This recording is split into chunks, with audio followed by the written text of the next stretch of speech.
Maikwento ko lang, Habang tumatanda ako, nag-iiba din yung mga pangarap ko. Dati pangarap kong maging doktor, pangarap kong yumaman, pangarap kong makilala sa ginagawa ko, at higit sa lahat, pangarap kong manalo sa Miss Universe. Charot. Pero ngayon, alam niyo, ang pangarap ko na lang magkaroon ng peace of mind, maging matapang, at syempre, sumeksi gaya ni Michelle D. Charot. Seriously, pangarap ko talaga na kahit ano pang stress yung dumating, matutunan ko na isurrender na lang kay Lord lahat. And I will just continue to live each day doing my best.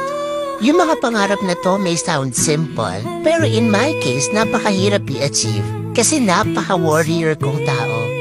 Lahat na lang inaalala ko. Pero alam nyo, na-realized ko, I only have one life. I don't want to spend it worrying and stressing about something I cannot control. I need to remain composed and trust that the Lord will never abandon